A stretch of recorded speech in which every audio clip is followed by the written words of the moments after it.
Hello students, welcome to A important video.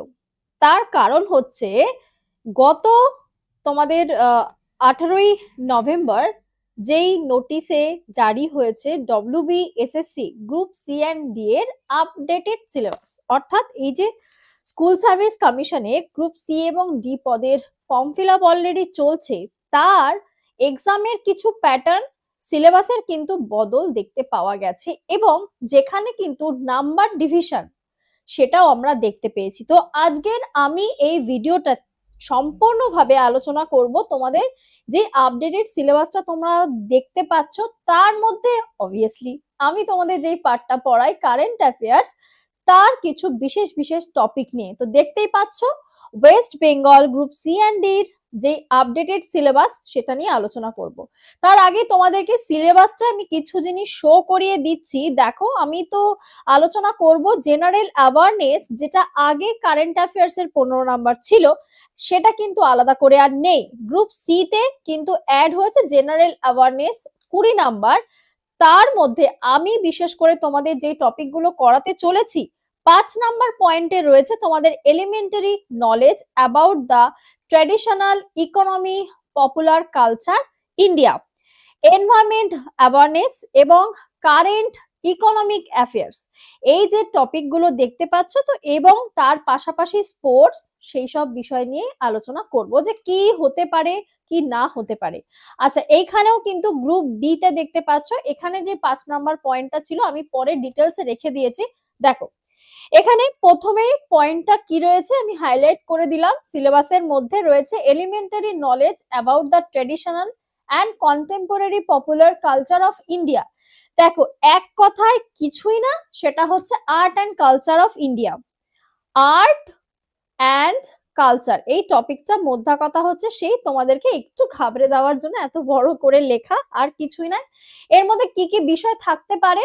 এর মধ্যে থাকবে তোমার হচ্ছে রিলিজিয়ান, অর্থাৎ ধর্ম, যেটা 7 রিলিজিয়ন্স আমাদের অলরেডি ভারতবর্ষের মধ্যে অবস্থান করছে। তার মধ্যে রয়েছে হিন্দু, আমরা প্রত্যেকে জানি হিন্দুইজম বা বলো মুসলিম, তারপরে খ্রিস্টান, এবং তার পাশাপাশি রয়েছে তোমাদের জৈনিজম, জৈন, তারপরে শিখ। এই যে বিভিন্ন ধর্মের মানুষ, তাদের কিছু ধার্মিক রীতিনীতি কালচার নিয়ে আলোচনা হবে। এবং এর মধ্যে ফেস্টিভ্যাল, অর্থাৎ এই যে ফেস্টিভ্যালটা কিন্তু একটা অন্যতম, কি বলবো, ফেস্টিভ্যাল একটা অন্যতম টপিক যে কোনো পরীক্ষার জন্য। যে কোনো পরীক্ষা, তুমি স্টেট বলো সেন্ট্রাল বলো, সব লেভেলের এক্সামে কিন্তু এটা থাকে গেল। এবং তার পাশাপাশি কি রয়েছে? রয়েছে আর্ট এবং পারফরমেন্স, আর্ট অ্যান্ড পারফরমেন্স, অর্থাৎ চিত্রকলার বিষয় কিছু বা পারফরমেন্স, বিভিন্ন রকমের কি বলবো পারফরমেন্স, সেটা সিঙ্গিং হতে পারে, সেটা মিউজিক হতে পারে, সেটা কি বলবো তোমাদের ড্রয়িং হতে পারে, বিভিন্ন রকমের পারফরমেন্স ইন্ডিকেটেড করে বলা হচ্ছে। আর হচ্ছে সোশ্যাল স্ট্রাকচার, সোশ্যাল স্ট্রাকচার অর্থাৎ মানে সমাজ মাধ্যম, কি কি বিধি নিষেধ বা কি কি নানাবিধ বিষয় আশয় নিয়ে, এবং অবভিয়াসলি এটা কিন্তু কালচারের দিক থেকে, ঠিক আছে, কোনো পলিটিক্যালি দিক থেকে নয়, এটা কালচারের দিক থেকে সোশ্যাল স্ট্রাকচার, এটাও কিন্তু ইনক্লুডেড থাকছে এর মধ্যে। আর এই যে মানে কথাটা বলা হচ্ছে কন্টেম্পোরারি পপুলার কালচারে অফ ইন্ডিয়া, এর মধ্যে সিনেমা হতে পারে, মিউজিক হতে পারে, সোশ্যাল ইনফ্লুয়েন্সার, এখন যেটা তোমাদের সামনে খুব চলে আসছে সোশ্যাল ইনফ্লুয়েন্সার, সেই রিলেটেড কিছু বিষয় আশয় হতে পারে। আশা করি তোমাদের কাছে এই টপিকটা আমি পরিষ্কার করে দিতে পারলাম। নেক্সট চলে আসি কারেন্ট ইকোনমিক অ্যাফেয়ার্স। এই কারেন্ট ইকোনমিক অ্যাফেয়ার্স এর মধ্যে আমরা যদি দেখতে পাবো কি বলতো, ট্রেড, অর্থাৎ এই যে ব্যবসা বাণিজ্য, ট্রেড এবং ইনফ্লেশন, ইনফ্লেশন ডিফ্লেশন যেটাকে বলো, ইনফ্লেশন আরে কিছুই না, এটা হচ্ছে ইকোনমিক্স এর একটা পার্ট। সেটাকে ঘুরিয়ে বলা হয়েছে ইকোনমিক রিলেটেড যে সমস্ত চেঞ্জেস আমরা দেখতে পাবো কারেন্টে ঘটবে, সেটাই হবে ট্রেড। রয়েছে ইনফ্লেশন, রয়েছে জিএসটি, এই যে জিএসটি স্ল্যাব চেঞ্জ হলো, জিডিপি, যেটা আমাদের ইকোনমিক ক্ষেত্রে যেটা জিডিপি দেখতে পাওয়া যায়, সেই জিডিপি, আইএমএফ, সেইটার কাজ কি, সে কি কি করে, তার হেডকোয়ার্টার কি, সেই রিলেটেড ইনফরমেশন। এছাড়াও আরো দুটো মেন পয়েন্ট এর মধ্যে থাকবে, সেটা হচ্ছে গ্রোথ প্রজেকশন, অর্থাৎ কি কি গ্রোথ করছে ভারত সরকার তথা ভারত কোন কোন সেক্টর থেকে এগিয়ে রয়েছে, কি কি গ্রোথ নিয়ে আসছে সেই রিলেটেড একটা বিষয়। এবং আরেকটা রয়েছে ভেরি ভেরি ইম্পর্টেন্ট একটা টপিক, তার নাম হচ্ছে গভর্নমেন্ট পলিসি। ছোট করে লিখছি, সেটা হচ্ছে গভর্নমেন্ট পলিসি, যেটা ছাড়া কিন্তু কোনো এক্সাম ইনকমপ্লিট থাকবে তার কোয়েশ্চেন কারেন্ট অ্যাফেয়ার্স এর মধ্যে। আর এছাড়াও তো বলে দিলাম মোটামুটি কারেন্ট ইকোনমিক অ্যাফেয়ার্স এর মধ্যে এগুলোই রয়েছে। এবং আরেকটা যে সাবজেক্ট তোমাদের সিলেবাসের নাম্বারে রয়েছে সেটা হচ্ছে এনভায়রনমেন্ট অ্যাওয়ারনেস। এনভায়রনমেন্ট অ্যাওয়ারনেস এর মধ্যে কিছুই না, এর মধ্যে তোমার থাকবে বিভিন্ন রকমের মুভমেন্ট, তোমার রিসেন্টলি কোনো বায়োস্ফিয়ার রিজার্ভ, কোনো টাইগার রিজার্ভ রিলেটেড কোনো ইনফরমেশন, তারপরে রামসার সাইট, আমাদের ওয়েটল্যান্ড, এই যাবতীয় জিনিস যা রয়েছে সেগুলো কিন্তু ইনক্লুডেড থাকবে এই এনভায়রনমেন্ট অ্যাওয়ারনেস এর মধ্যে। যেমন কদিন আগেই তোমাদেরকে বলেছিলাম যে এই যে পরিবেশ সংক্রান্ত কোনো বিশেষ বিশেষ ব্যক্তিত্ব, যে ইউনেস্কোর একটা 43rd বৈঠক হয়ে গেল, সেই বৈঠকে কত কিছু অ্যানাউন্স হয়েছে, কত অ্যাওয়ার্ড কি অ্যানাউন্স হয়েছে, সেগুলো কারেন্টের সাথে রিলেটেড। তো সেই বিষয়টা অর্থাৎ সেই টপিকটা এর মধ্যে ইনক্লুড হয়েছে। আর স্পোর্টসে কি থাকবে না, ক্রিকেট থেকে শুরু করে প্রত্যেকেই তোমরা জানো, এটা আলাদা করে বলার কিছু নেই, ক্রিকেট বলো, তোমাদের ফুটবল বলো বা চেস, এনি কাইন্ড অফ খেলা বা প্যারা গেমস, যে অলিম্পিক খেলা। আর এবছরের জন্য একটা হট টপিক তো হয়েই যাচ্ছে ইন্টারন্যাশনাল ওম্যান ওয়ার্ল্ড কাপ, এবং সেটা ক্রিকেটের সাথে জড়িত রয়েছে। এদিকে ব্যাডমিন্টন, জ্যাভলিন থ্রো, যেই সমস্ত বিশেষ বিশেষ খেলাধুলাগুলো রয়েছে, এবং কারেন্টলি ভারত সেখানে কোন কোন মেডেল পেয়েছে, সেই খেলাটা কোথায় অনুষ্ঠিত হচ্ছে, এই বিষয় আশয়গুলো কিন্তু ইনক্লুডেড থাকবে। তাহলে এটা গ্রুপ সি সংক্রান্ত বললাম। তাহলে গ্রুপ ডি এর মধ্যে কি কি থাকবে? গ্রুপ ডি তো সেম জিনিসই থাকবে, শুধু দেখো এই আর্ট এবং কালচারটা, যেটা একটু আগে আমি ইন্ডিয়ার বললাম, গ্রুপ ডি এর জন্য সেই আর্ট এবং কালচার থাকবে ফর ওয়েস্ট বেঙ্গল।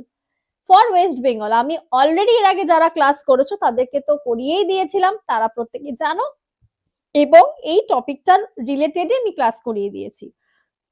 তো এটা দেখতেই পাচ্ছ, art and culture West Bengal সম্পর্কে আমাদেরকে জানতে হবে, কি কি ধর্মের মানুষরা, কোন ধর্মের মানুষরা বেশি বসবাস করে, তাদের নিজস্ব রুজি রোজগার, জীবন জীবিকা কিরকম, তাদের কালচার গুলো কিরকম, তাদের সোশ্যাল স্ট্রাকচার গুলো কিরকম, সেই রিলেটেড বিষয় আশয় কিন্তু আমাদের এখানে পড়তে হবে।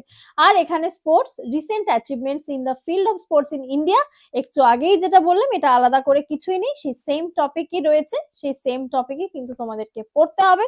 তো এই ছিল মেন কিছু টপিক, যেটা কারেন্ট অ্যাফেয়ার্স এর অর্থাৎ WBSSC group C and D এর মধ্যে জেনারেল অ্যাওয়ারনেস যে টপিকটা দেওয়া রয়েছে, তার মধ্যে কারেন্ট অ্যাফেয়ার্স এর যা পোর্শন সেটুকু তোমাদের সাথে আমি আলোচনা করে দিলাম। তো এইগুলোই কিন্তু তোমাদের সাথে ক্লাস হবে পেড ব্যাচও, তোমাদেরকে এই ক্লাসই আমি নেওয়া, মানে সেই ক্লাসগুলো তোমাদের এই ওরিয়েন্টেড বিষয় নিয়ে তোমরা ক্লাস দেখতে পাবে, এবং সঙ্গে তো ফ্রি পিডিএফ তোমরা অবশ্যই পেয়ে যাচ্ছ। আর কেউ যদি আমাদের পেড ব্যাচে জয়েন করতে চাইছো, ভাবছো যে এই যে নতুন আপডেটেড সিলেবাস আসলো ম্যাম, কিভাবে ক্লাস করব বা কিভাবে জয়েন করব, অবশ্যই প্রত্যেকে কিন্তু আমাদের এই যে নাম্বারটা বলছি 7555705029, শুধুমাত্র এই নাম্বারটায় আমাকে একটা মেসেজ করতে পারো বা ফোনও করে নিতে পারো। তোমাদেরকে আমি লিংক প্রোভাইড করে দেব।